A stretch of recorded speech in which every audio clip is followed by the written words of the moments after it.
स्वागत है आप सभी का एक बार फिर से आनंदीबाई हर से सरस्वती बालिका विद्या मंदिर इंटर कॉलेज जालौन की ऑनलाइन स्टडी एजुकेशन में मैं धर्मेंद्र कुमार सिंह राजा सर आज यहाँ पर जो विषय है वो मैं आपको पढ़ाऊँगा विज्ञान। ठीक है, ये जो हमारा पाठ है वो तीसरा पाठ चल रहा है। पाठ का नाम है हमारा पदार्थों का पृथक्करण। ठीक है, क्लास की अगर बात की जाए तो ये कक्षा 6 की क्लास है हमारी। ठीक है, और अगर लेक्चर की बात की जाए तो ये कक्षा 6 का 12वां लेक्चर है। इससे पहले मैंने 11 लेक्चर आपको और दिए हैं, और अगर आपने वो नहीं देखे हैं तो जाके देख लीजिए ताकि आपको आगे वाली चीज़ें जो हैं वो बहुत अच्छे से समझ में आ जाए। ठीक है, चलिए बेटा, this is my YouTube channel. अगर आपने अभी तक इसको सब्सक्राइब नहीं किया है तो सब्सक्राइब कर लीजिए। इससे होगा क्या कि जब भी मैं कोई वीडियो डाला करूँगा तो उसका समय से आपके पास नोटिफिकेशन पहुँच जाएगा और कोई भी वीडियो जो है वो आपकी मिस नहीं होगी। ठीक है, और अगर आपको वीडियो पसंद आती है तो लास्ट में वीडियो को लाइक ज़रूर करें। ठीक है, चलिए चलते हैं बेटा।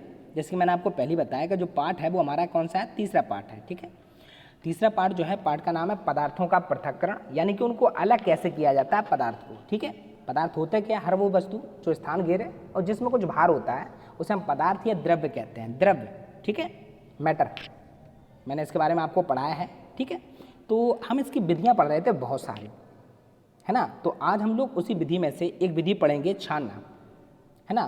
फिल्टराइजेशन इसको कहते हैं, फिल्ट्रेशन भी बोलते हैं इसको।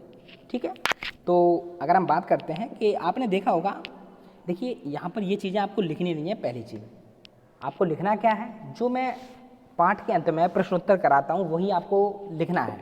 यहाँ पर मैं चीज़ों को सिर्फ समझाता हूँ।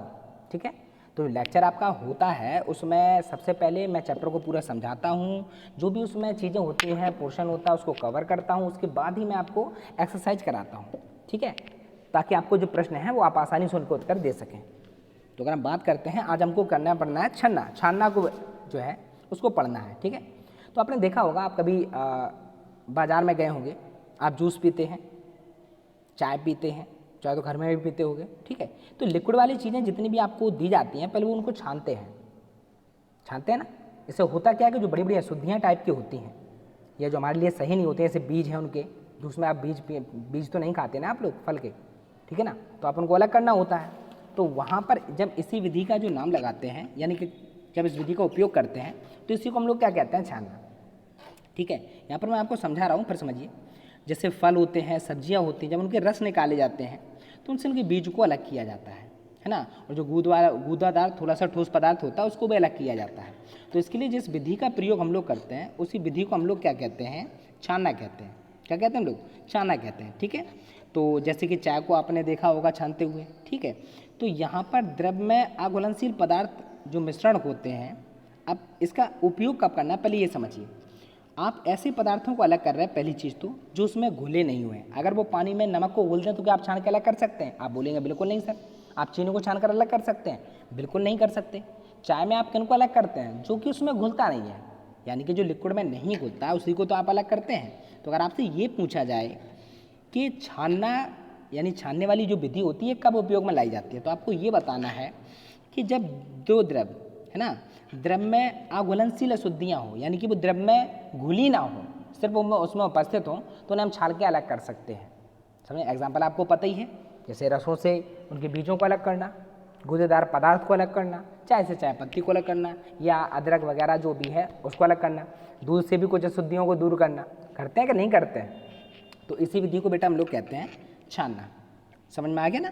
अब अगर बात करते हैं आगे, छानना पत्र क्या होता है, फिल्टर पेपर इसको कहते हैं। ठीक है, ये एक प्रकार का कागज़ होता है ना, साइंस में इसको बताया जा रहा है। वैसे तो छन्नी हम लोग यूज करते हैं, एक पत्र भी होता है कागज़ टाइप का, उसमें आप डालेंगे तो नीचे नीचे बहुत छोटे छोटे छेद होते हैं, जिनसे सिर्फ जो होता है वो लिक्विड, जैसे पानी है, ये जो महीन जो बहुत तरल टाइप का लिक्विड होता है वो निकल जाता है। अशुद्धियाँ जो होती हैं या जो उसमें घुले नहीं होते हैं वो उसमें ऊपर रह जाते हैं। उसी पत्र को हम लोग कहते हैं फिल्टर पेपर, यानी कि छानना पत्र। ठीक है, इसमें बहुत छोटे छोटे छिद्र होते हैं जिसमें द्रव जो होता है सिर्फ द्रव निकल सकता है, और जो अघुलनशील पदार्थ हैं वो उसमें नहीं निकल सकते हैं। ठीक है, बस हम यहाँ पर जानना था फिल्टर पेपर होता क्या है। एक छन्नी की तरह होता है, बस इतना समझ लीजिए आप। ठीक है, अब अपकेंद्रण क्या होता है, ठीक है, तो उसके बारे में हम लोग पढ़ेंगे। अच्छा ये बताइए, बहुत से लोग गाँव से भी होंगे जो इस लेक्चर को देख रहे होंगे, तो उन्होंने देखा होगा कि हम लोग पहले क्या होता है, जो भैंस या गाय से दूध प्राप्त होता है उसको एक दिन के लिए रख देते हैं। ठीक है, जब वो दही के रूप में बन जाता है उसमें खटाई डालकर तो अगले दिन हम उसको भाते हैं, भाना बोलते हैं उसको, कहते हैं ना। एक ये जो आपको दिखाई दे रहा है ना, ये आपको डायग्राम दिखाई दे रहा है, ठीक है। इस डायग्राम में जो यहाँ पर हाथ में एक रई टाइप की होती है, मैंने भी जब मेरे यहाँ भैंस थी तो मैं भी इसको भाया करता था माँ के साथ, ठीक है। अब तो खैर मशीनी युग आ गया, आपको पता ही है, ज़्यादातर चीज़ें जो हैं वो मशीनों के द्वारा काम होते हैं, ठीक है। मसाला पीसने भी मिक्सी का उपयोग करते हैं हम सभी, और इससे फ़ायदा भी है। कोई अकेला व्यक्ति ही इसको कर सकता है, आसानी से कर सकता है, जल्दी समय में किसी बचत होती है इससे, ठीक है। तो इस विधि को हम लोग कहते क्या हैं? इस विधि का भाई जो नाम है वो है अपकेंद्रण। पहले तो आपको इतना समझना है, ठीक है। तो ये जो विधि आपको दिखाई दे रही है, ये मक्खन जिसको हम लोग कहते हैं ना, मक्खन, जो कान्हा जी को बहुत पसंद है और शायद आप में से भी किसी को पसंद होगा, ठीक है। तो ये जो मक्खन निकलता है वो इसी विधि के द्वारा निकाला जाता है, ठीक है। यहाँ पर दिया गया है, आपने घरों में दही की मथनी जैसे है, ठीक है, मक्खन, छाछ जानते हैं ना, मट्ठा जिसको होता है उसको छाछ कहते हैं, या दूध की जो डेयरी होती है वो मक्खन को इसी प्रकार से अलग करते हैं। हो सकता है आपने कभी देखा, नहीं देखा हो तो मैं आपको समझा रहा हूँ यहाँ पर कि दूध के जो चिकनाई के कण होते हैं वो कैसे होते हैं, हल्के होते हैं। तो जब इनको राउंड राउंड जब भाया जाता है, यानी मशीन चलती है, तो हल्के जो कण होते हैं वो एक जगह ऊपर की ओर इकट्ठा हो जाते हैं, ठीक है। और जो हल्के चिकनाई के कण होते हैं वो हल्के होते हैं, तो वो कहाँ आ जाते हैं, ऊपर आ जाते हैं और एक जगह इकट्ठा हो जाते हैं। तो ये जो विधि होती है, यानी कि दूध से अगर हम बात करें कि मक्खन के निकालने की जो विधि है, उसी को बेटा हम लोग क्या कहते हैं, उसको हम लोग कहते हैं अपकेंद्रण। क्या कहते हैं? अपकेंद्रण। आपको इतना क्वेश्चन क्या बनता है, अपकेंद्रण विधि क्या है ना। तो आप बताएंगे कि दूध से चिकनाई के कणों को अलग करने की जो विधि है उसी को हम लोग क्या कहते हैं, अपकेंद्रण। जरूरी नहीं है कि सिर्फ दूध से ही आप चिकनाई के कणों को अलग करें। अगर ऐसे कोई पदार्थ हैं जिसमें चिकनाई के कण हैं, है ना, तो आप उसको इस विधि के द्वारा अलग कर सकते हैं। जैसे दूध डेयरी वगैरह होती हैं, उसमें मलाई निकाली जाती है, मलाई तो देखी होगी शायद आपने, तो वो इसी विधि के द्वारा निकाली जाती है, ठीक है।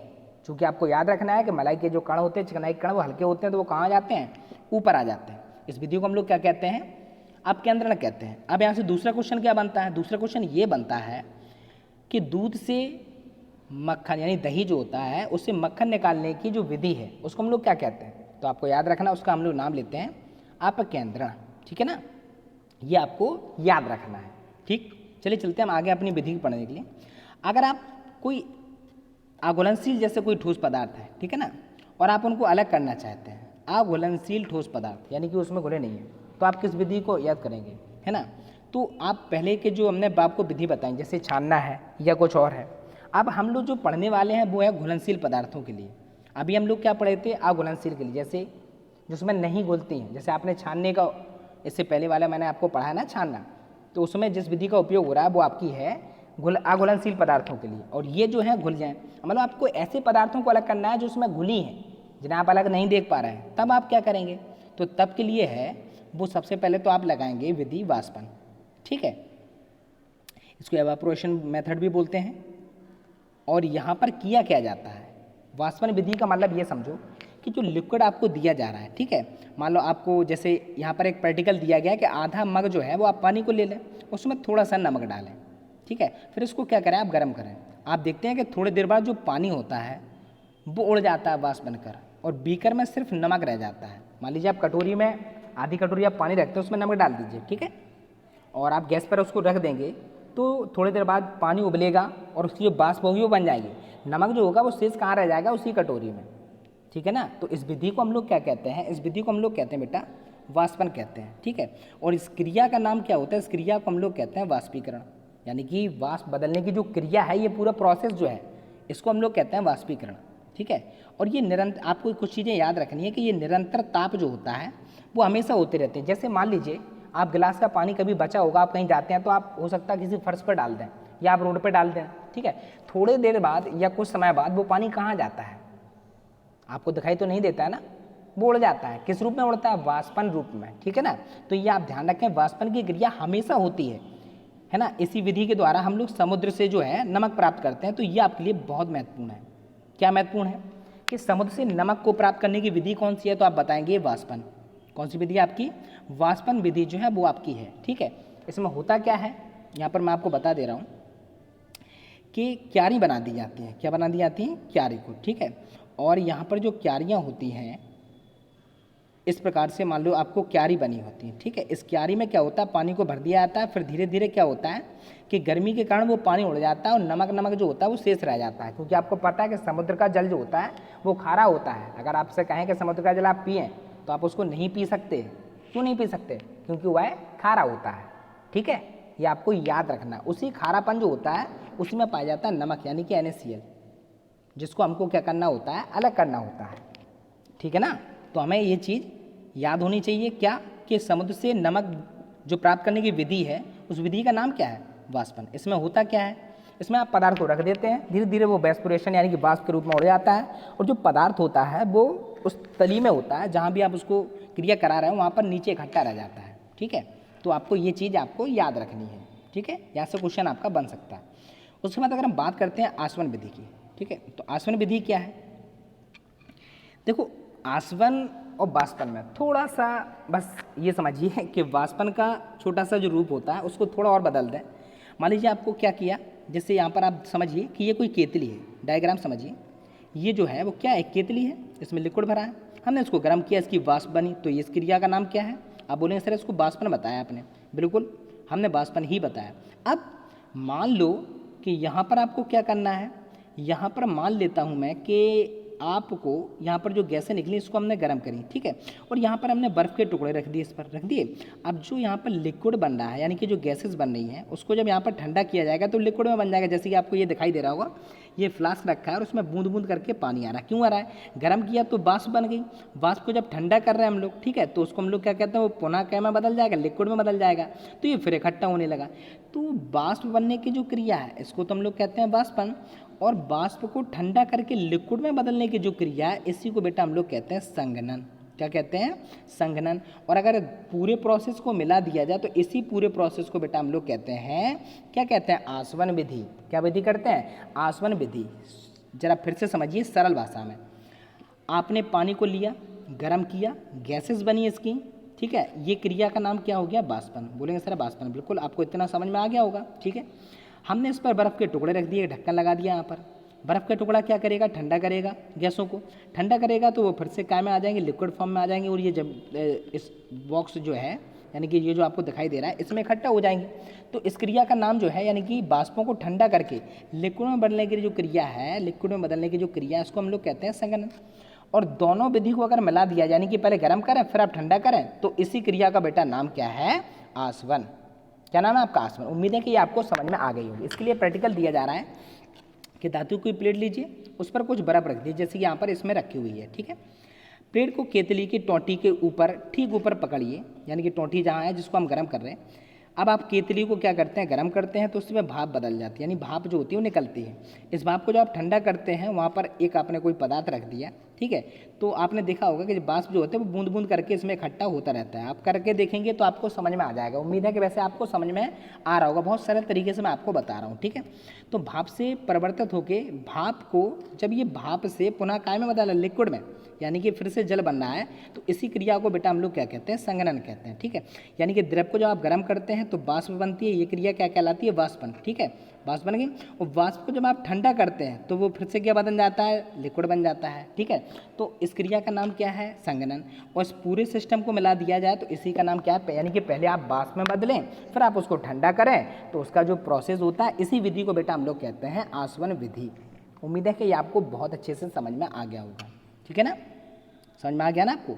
जरा फिर से आप समझ लीजिए, अगर आपको नहीं आया तो फिर से समझिए। मान लीजिए यहाँ पर देखिए, आप यहाँ पर क्या लिखा है इसको थोड़ा ध्यान देंगे सब लोग। किसी वाष्पीकरण और संघनन विधि द्वारा शुद्ध द्रव को प्राप्त करने की जो आसवन विधि है, यानी कि जो क्रिया होती है, प्रक्रिया होती है, इसी को हम लोग क्या कहते हैं, वाष्पन कहते हैं। मान लीजिए इसमें नमक घोला हुआ है, ठीक है, इसमें जो केतली है इसमें पानी वाला नमक है, ठीक, हमने गर्म किया, पानी पानी निकल गया वाष्प के रूप में, नमक इसमें शेष रह गया होगा। अब इसको हमने ठंडा कर लिया तो हमें शुद्ध पानी प्राप्त हो गया ना, नमक हमारा केतली में शेष रह गया, ठीक है ना। अब बोले सर ये तो हम उड़ा, अगर हम इसको पानी प्राप्त ना करते तो ये उड़ जाता वायुमंडल में, चूँकि हमें पानी चाहिए था तो हमने इसको ठंडा कर लिया, ठीक है। इसी विधि का जो नाम है वो क्या है आपका, इस विधि का जो नाम था वो आपका था आसवन विधि, ठीक है। यानी कि क्या, वाष्पीकरण प्लस के संघनन प्लस के इज इक्वल टू अगर हम बात करें तो ये हमारी होती है संघनन विधि। समझ में आ गया आपको। चलिए बेटा आगे चलते हैं, बात करते हैं क्रिस्टलीकरण क्या होता है। ठीक है। इसके लिए आप देखो प्रैक्टिकली मैं आपको यहाँ पर बता रहा हूँ, पहले समझिए कुछ चीज़ों को।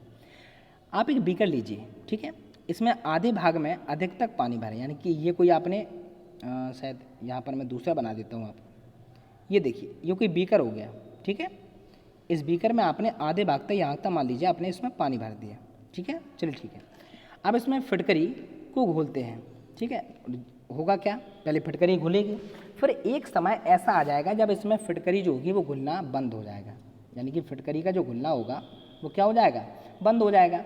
तो इस अवस्था में जो विलयन प्राप्त होता है, यानी कि जब इसमें घुलना बंद हो जाएगा फिटकरी का, तब इसको हम लोग कहेंगे संतृप्त विलयन। क्या कहेंगे हम लोग, संतृप्त विलयन, ठीक है। इस घोल को जब हम गर्म करते हैं तो फिटकरी के जल में विलेयता जो होती है वो बढ़ जाती है, यानी कि अब मान लो क्या करें, पहले हमने क्या किया, आधे भाग तक पानी दिया, इसमें फिटकरी घोली, पहले वो घुली, उसके बाद उसका घुलना बंद हो गया, ठीक है। तो इस अवस्था में जो विलयन प्राप्त हुआ उसको हम लोग क्या कहें, संतृप्त। अब हम इसको गर्म कर रहे हैं, अब जो इसका फिटकरी वाला जो विलयन है इसको हम लोग क्या कर रहे हैं, गर्म कर रहे हैं, ठीक है।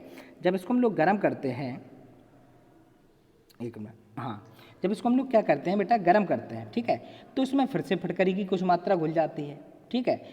और जब इसको हम लोग क्या करते हैं, कुछ समय बाद या कुछ घंटों के बाद जब इसको ठंडा करते हैं तो इसकी क्रिस्टल प्राप्त होते हैं, यानी कि जो फिटकरी होती है इसमें जो घुली हुई थी, क्या हुई थी, घुली हुई जो फिटकरी थी, फिर से समझिए प्रोसेस को पूरा। देखिए ये कोई एक पात्र है, बर्तन है, इसमें आधे भाग तक बेटा हमने क्या भर दिया, पानी भर दिया, इसमें हमने क्या घोला बेटा, फिटकरी को घोला, फिटकरी पहले घुलेगी फिर उसका घुलना बंद हो जाएगा। इस अवस्था में जो विलयन प्राप्त होगा उसको बेटा हम लोग क्या कहेंगे, संतृप्त विलयन। अब हमने इसको गर्म किया नीचे से, ठीक है, गर्म करेंगे तो इसमें थोड़ी मात्रा में और फिटकरी घुल जाएगी।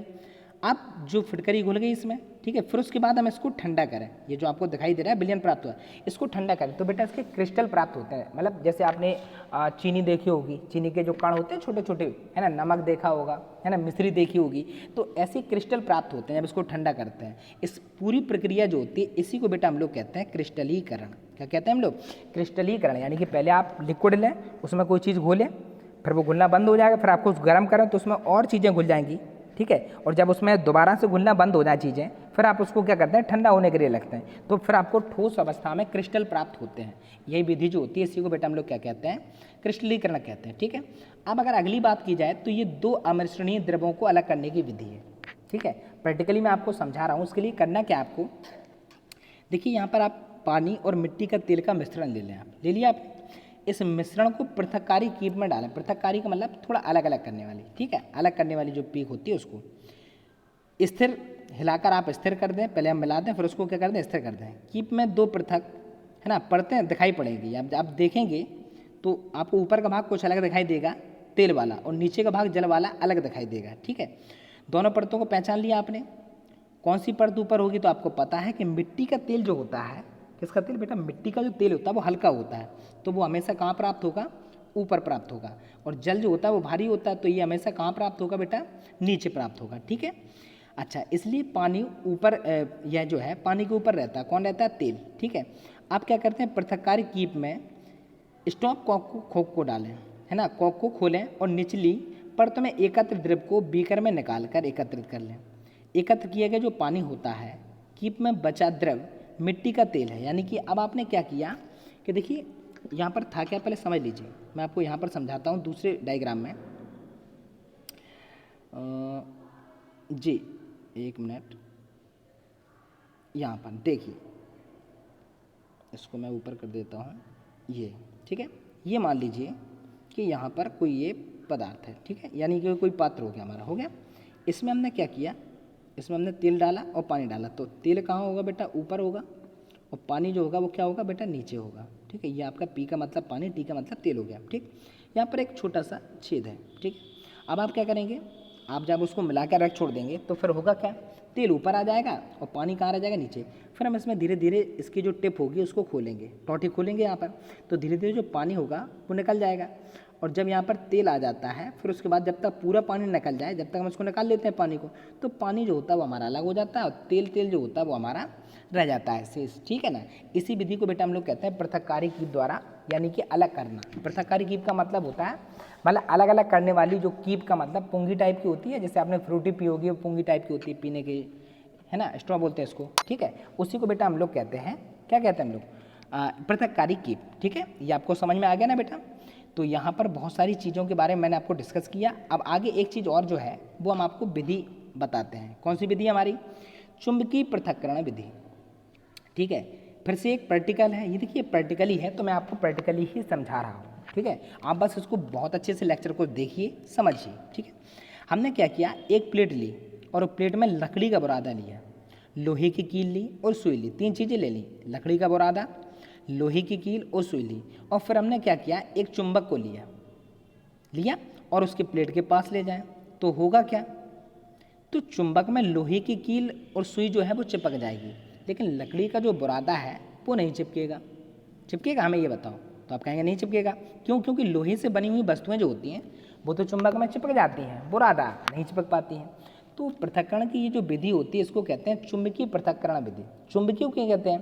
क्योंकि बेटा इसमें एक चुंबक का प्रयोग किया जाता है और चुंबक विधि का उपयोग तभी करते हैं जब जो पदार्थ है जो चुंबक में चिपक जाए। मान लो अब दो चीज़ें मिली हुई हैं, मान लो लोहे के कण है, बालू है, तो जब आप चुंबक को ले जाएंगे तो बालू थोड़ा ना चिपकेगी, कौन चिपक जाए? लोहे के जो कण होंगे वो चुंबक में चिपक जाएंगे, इससे चुंबक के कण अलग हो जाएंगे, है ना, और बालू जो होगी वो एक जगह अलग हो जाएगी। ठीक है, तो यहाँ पर दिया जा रहा है कि चुंबकीय पृथक्करण विधि जो है वो बड़े बड़े कारखानों में, है ना, रद्दी मिश्रण के जो लोहे होते हैं उनको अलग करने के लिए करते हैं। यानी कि लोहे के पार्ट, जैसे बहुत सारी तुमने देखा हो, जैसे गाड़ी होती है, मोटरसाइकिल होती है, इसमें कुछ पार्ट जो होते हैं वो लोहे के होते हैं, कुछ फाइबर के होते हैं, कुछ प्लास्टिक के होते हैं, तो इनको अलग करना होता है। ठीक है, कबाड़े में तो सब एक साथ जाता है, फिर उसको चुंबकीय पृथक्करण विधि के द्वारा ही अलग करते हैं। ठीक है, उसमें होता क्या है, चुंबक एक बहुत बड़ी चुंबक होती है, इसमें लोहे के कण जो होते हैं या लोहे के जो पार्ट होते हैं वो चिपक जाते हैं और शेष जो चीज़ें हो जाती हैं वो अलग हो जाती हैं। ठीक है, तो यहाँ पर जो भी था वो हमारा बेटा लेक्चर जो है वो समाप्त होता है। मैंने बहुत अच्छी कोशिश की है कि आपको बहुत अच्छे से सरल तरीके से मैं चीज़ों को आपको समझाऊं।